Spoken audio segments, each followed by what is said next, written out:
Basically, the lady from Pontian, Johor, has a 10-year-old child, son, and autistic, and sent to ordinary school. But now she's discovered that she a learning program through USM, University of Science Malaysia, I understand. So she's wanting to know what else can she do as a parent to cope with this child, because apparently when she goes out in public, people are asking her whether the child is mentally disturbed. Yeah. And that's something that we were just talking about, because the lack of awareness here is so apparent that I mean, very often, well, like Maggie was saying, we train the kids, we teach kids in the home setting, and then we want to generalize it to the community. But that's when sometimes you get all these strange stares from the public, and that's when parents also feel quite self-conscious, because people don't really know what's going on, and because there are no physical features, I mean, like Down syndrome, where you can see that there is something different about the child, but in autism you can't really see. So most parents just think, oh, you can't control your, other people think that you can't control your own child, or your child's just badly behaved, just give him a good rotan or something like that.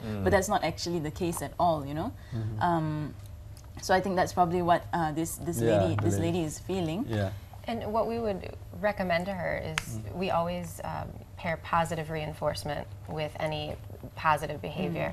So if he can do something well in the community, she should make sure to give him something that he really, really enjoys. Usually, a lot of times in the beginning when we're teaching children, we'll use food reinforcers because it's the most motivating. And so in other words, if he does something positive, you reward him. You would reward him. Yeah. And we all work like that. If I use reinforcement in my daily life, I mean, I go to work and I get paid for it. It's the same type of thing. So I know some people have a negative feeling about always giving rewards to people for doing good things, but really it happens naturally in our lives too.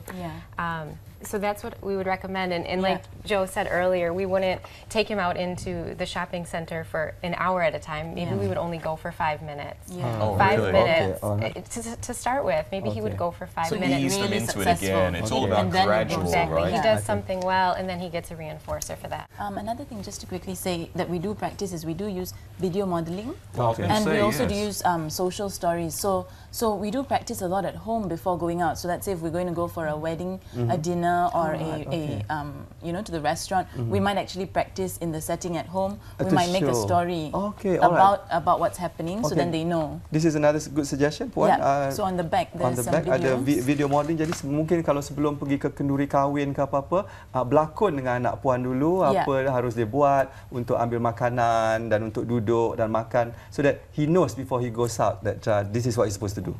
And you need to practice it.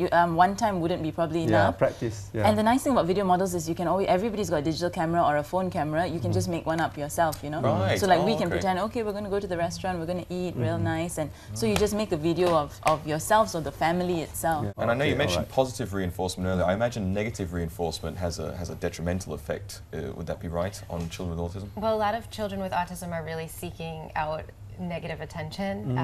That's part of the reason that they might display some of the behaviors, because they're looking for a reaction from people.